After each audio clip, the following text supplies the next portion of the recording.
చెప్తారు. ఓకే, చెప్పండి చెప్పండి, మీరు ఇప్పుడు చెప్పండి. మనం మిగతా పార్టీలాగా లేదంటే మీరు డిబేట్ సమన్వయకర్తలాగా మనం అనుకోవడం వేరును, ఆ పార్టీలోనే ఉండి అదంతా కల్లారా చూసి వచ్చి మనకేరావు గారు చెప్తున్నది అయితే నిజంగా షాకింగ్ గా ఉంది. ఆ టార్చర్ రూమ్ అంటే అందులో కానీ షాకింగ్ అని అనిపించిన మళ్ళీ 2 నిమిషాలు మనం చూస్తే ఆశ్చర్యమేం లేదు. ఒక ఎమ్మెల్యే మినిస్టర్లలోనే ఇట్లానే టార్చర్ రూమ్ ఉందనంటే మరి దానికి అధినేత, దానికి బాస్ అయినటువంటి వ్యక్తి ఆయన మెదడులో కానీ లేదంటే ఆయన సామ్రాజ్యం అని కట్టుకున్నటువంటి ప్యాలెస్ లో కానీ ఇంకెంత పెద్దగా ఉన్నాయో. ఇప్పుడు వీళ్ళు ఓన్లీ ప్రజల్ని టార్చర్ చేస్తున్నారేమో, వాళ్ళకి ఎదురు తిరిగిన వాళ్ళని టార్చర్ చేస్తున్నారేమో. ఈ లెక్కన చూస్తే నిజంగా వాళ్ళు బయట పడుతున్నారో పడట్లేదో కానీ వైసీపీ వాళ్ళు ఆ ప్రజాప్రతినిధులు కూడా మరి జగన్మోహన్ రెడ్డి ఇంకెంత టార్చర్ చేస్తారో మనకైతే తెలీదు. ఒకటి కేంద్ర ప్రభుత్వం అంటే ఇక్కడ కూటమిలో ఉన్నాం కాబట్టి సమన్వయం అనేది ఉండాలి ఖచ్చితంగా. జగన్మోహన్ రెడ్డి కానీ ఇప్పుడు వైసీపీ వాళ్ళు చేస్తున్నదైతే అటు రాష్ట్ర ప్రభుత్వం అంటే ప్రస్తుతం వచ్చినటువంటి ఎన్డీఏ ప్రభుత్వము గట్టి చర్యలు తీసుకోవడానికి ప్రయత్నం చేస్తుంది. కానీ కేంద్ర దర్యాప్తు సంస్థలు మనం గతంలో మీరే చాలా సార్లు డిబేట్లు చేశారు, మీకు గుర్తుందో లేదండి. అతను సిబిఐ అధికారులను కూడా భయపెట్టి వాళ్ళు ప్రాణాలు తీస్తామని చెప్పని బెంబేలు తెచ్చి మరీ వాళ్ళని ఇబ్బంది పెట్టాడు కదా, బెదిరింపులు. రెండోది కేంద్ర ప్రభుత్వ సంస్థలు ఏవైతే ఉన్నాయో దానికి ఖచ్చితంగా దీనిపైన యాక్షన్ తీసుకునేదానికి కంకణం బద్దులో ఏమైనా తీసుకుంటాము. ఇంకొకటి రాష్ట్ర ప్రభుత్వాన్ని కూడా ఈ సందర్భంలో మేము కూడా అంటున్నాం, ఇప్పుడు జగన్మోహన్ రెడ్డి చేసినవన్నీ కేంద్ర ప్రభుత్వ సంస్థలకే వెళ్ళాలనేది. ఆయన ఇక్కడ తవ్వినటువంటి భూమి ఇసుక దగ్గర నుంచి తీస్తే రాష్ట్ర ప్రభుత్వం కూడా బోల్డ్ని కేసులు పెట్టి ఆయన పైన చర్యలు తీసుకోవడానికి అవకాశం కూడా ఉంది. ఆ ప్రయత్నం కూడా మా కూటమి ప్రభుత్వం చేస్తుంది. కేవలం కేంద్ర ప్రభుత్వ సంస్థలే కాకుండా రాష్ట్ర ప్రభుత్వం కూడా పెట్టాల్సినటువంటి కేసులు బోల్డ్ ఉన్నాయి, అన్ని ఆధారాల కోసమనే. ఎందుకంటే తొందరగా తప్పించుకొని చేప పిల్లలాగా, చేప కాదు ఇది, పెద్ద తిమింగలం, ఇది షార్క్. మనం షార్క్ ని మించి ఇంకేమైనా పదం ఉందంటే నాకు తెలియదు, కానీ అలా తప్పించుకొని తిరిగేటటువంటి రకాలు కాబట్టి ఆలస్యమైన జరుగుతుంది. ఇంకోటి నిన్న నుంచి మీరు చూసారా వల్లభనేని వంశీ గారి అరెస్ట్ చేశారు అని చెప్పనా కానీ లబలబలబలబమని ఈవిడే కాదు, వాళ్ళ వైఫ్ కాదు, అంతకుముందు అతను ఎవరు మన డిజిటల్ కార్పొరేషన్ ఉన్నటువంటి రవికిరణ్ అనుకుంటా, ఇంటూరి రవికిరణ్ గాని అసలు వైసీపీ నాయకులను అరెస్ట్ చేస్తుంటే వాళ్ళ భార్యలు వచ్చేసి అమ్మో వాయో ఏదో అన్యాయం జరిగిపోయింది, అక్రమం జరిగిపోయింది అంటున్నారు. మరి నిజంగానే వేలాది మంది అమాయకులని, మహిళలను కూడా ఆ రకంగా చిత్రహింసలు పెట్టినప్పుడు వీరందరికీ సాటి ఆ లేడీసే కదా, వీరందరూ ఆడవారే కదా, వాళ్ళకి కనీసం గుర్తు రాలేదా? అయ్యో ఆడవారిని ఆ రకంగా తన్నకూడదు, లాగకూడదు, ఈడ్చి పడేయకూడదు, ఈ రకంగా చేయకూడదు అని చెప్పని లేనప్పుడు ఈ రోజు మీకు నొప్పి తెలుస్తోందా? నేను ఒక మహిళలాగా నేను అనుభవించాను కాబట్టి ఆ బాధలు 5 ఏళ్లలో నేను చాలా సార్లు చెప్పాను. ఈ రోజు నేను ప్రశ్నిస్తున్న వాళ్ళ భార్యలు ఎవరైతే సోకాళ్ళు భార్యలు వచ్చి మాకు కూటమి ప్రభుత్వం కక్ష కట్టిందని అంటున్నా, మరి ఆ రోజు ఏమైందమ్మా నీ నోరు? ఎందుకు మరి అప్పుడేమైనా మీ మొగుళ్ళు తీసుకొచ్చి సంపాదించి పెట్టే దాంట్లో అవినీతితో మీరు లడ్డూలు తింటూ నోట్లో పెట్టుకుని లడ్డు తింటున్నారా? ఆ రోజు మీకు కనపడలేదా? వేలాది మంది ఇదే రాష్ట్రంలో మహిళలు ఎంతో శాపనార్థాలు పెట్టారు, కన్నీరు పెట్టారు, ఆక్రోషంతో. ఈ రోజుకి నాకు ఆక్రోషం బయటకు వస్తుంది. మరి ఆ రోజు మీకు కనిపించలేదు? ఎంతో మందిని మరి చావుకి కారణమైనప్పుడు, మీ మొగుళ్ళు ఇతర నాయకులు చావులకి కారణమైనప్పుడు, మీరే కారణమైనప్పుడు మీకు తెలియలేదా?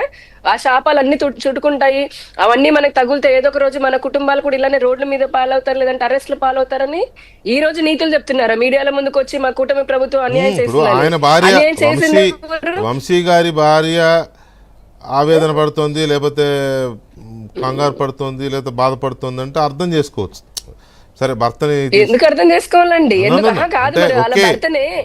భర్తనే ఎన్నో అన్యాయాలు చేసినప్పుడు అది ఒక ఫేస్, అదొక వైపు.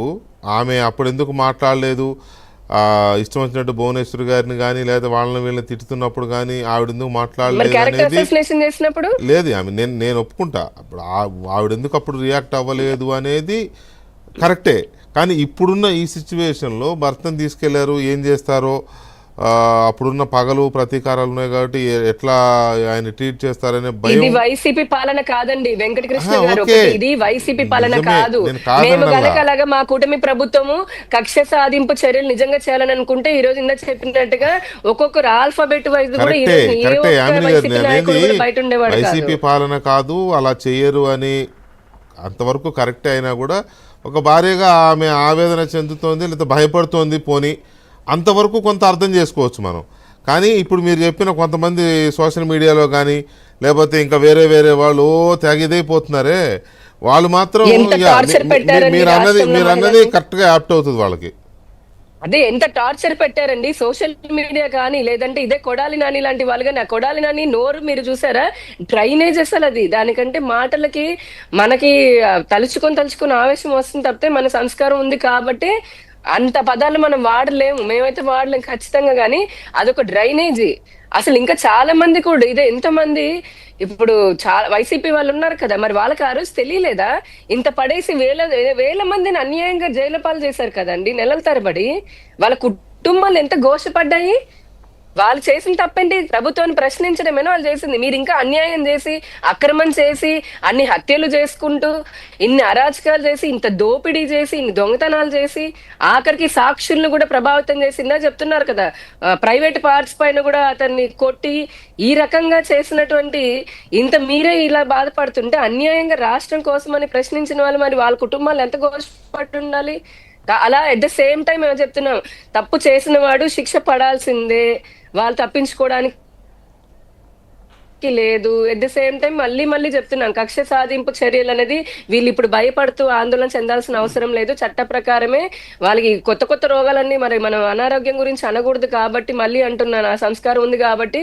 నిజంగానే వాళ్ళకి బాగాలేదు అని అంటే ప్రభుత్వం కూడా కన్సిడర్ చేస్తుందో, కోర్టులు కన్సిడర్ చేస్తారో, వాళ్ళకి కావాల్సిన ఫెసిలిటీస్ కూడా ఇస్తాయో ఇవ్వవో. కానీ ఇంత నీతులు మనం ఎప్పుడైనా ఒకే రకంగా ఉండాలి.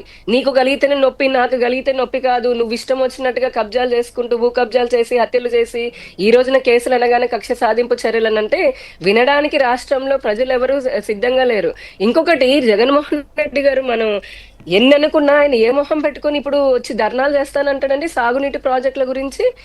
గడిచిన 5 సంవత్సరాల్లో అటు కేంద్ర ప్రభుత్వం వేల కోట్లు సాగునీటి ప్రాజెక్టుల నిధులు ఇచ్చినా, లేదా రాష్ట్రం నుంచి అవన్నీ ఆపి ఒకటి ఇంచు ఒక్క చుక్క నీరైనా వదలడానికైనా ఒక ప్రాజెక్ట్ అయినా కట్టినటువంటి మొహమైనా ఇది? అసలు ఆ పార్టీ అయినా ఈ రోజున వచ్చి మళ్ళీ సాగునీటి ప్రాజెక్టులు కూటమి ఏం చెయ్యట్లేదు కాబట్టి నేను ప్రజల్లోకి, రైతుల దగ్గరికి వెళ్తాను. పెద్దగా సిగ్గుపడాల్సిన అవసరం గానీ లేకపోతే వెరవాల్సిన అసలు అవసరం నిరుద్యోగ గానీ జాబ్ క్యాలెండర్ లేదు. అని చెప్పారని వాడు మళ్ళీ డిఎస్సి వీళ్ళందరూ ఏమనుకుంటారంటే జనం గతం మర్చిపోతారు ఈజీగా, మనం ఏం చెప్పినా మళ్ళీ ఎవ్వరు ప్రజలు మర్చిపోరండి. అదే అనుకుంటారు. ప్రజాస్వామ్య గొప్పతనం. రాజకీయ నాయకులు చాలా మంది ఏమనుకుంటారంటే గతాన్ని జనం తేలిగ్గా మర్చిపోతారు, ఇప్పుడు మనం ఏం చెప్తే అదే. ఇప్పుడు ప్రభుత్వం సహజంగా ఉండే ఆ వ్యతిరేకత కొద్దిగా ఉంటది కదా, అది కొద్దిగా పోగవుతూ ఉంటది మనం చెప్తుంటే అనే ఒక భ్రమలో ఉంటారు. ఇంకొక విషయం అండి వెంకటకృష్ణ, ఇంకొక విషయము, ఇప్పుడు జైలుకి వెళ్ళి వీళ్ళని కలుస్తున్నటువంటి జగన్మోహన్ రెడ్డి గారు ఆయన అధికారం కోల్పోగానే ఢిల్లీకి వెళ్ళి కూడా నాటకాలు ఆడాడుగా ఈ రాష్ట్రంలో కూటమి ప్రభుత్వం హత్యలు చేస్తుందని. అవును, చేయించిందంటే ఈయన పాలనలో 5 సంవత్సరాల రాష్ట్రపతి పాలన అన్ని జరిగినాయి. కొత్త ప్రభుత్వం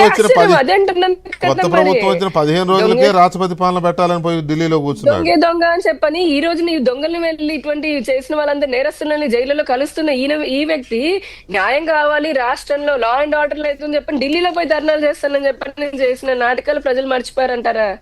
చెప్పండి, అసలు ఎంత దారుణం అది. రైట్. అసలు జగన్మోహన్ రెడ్డి ధైర్యం ఏంటి?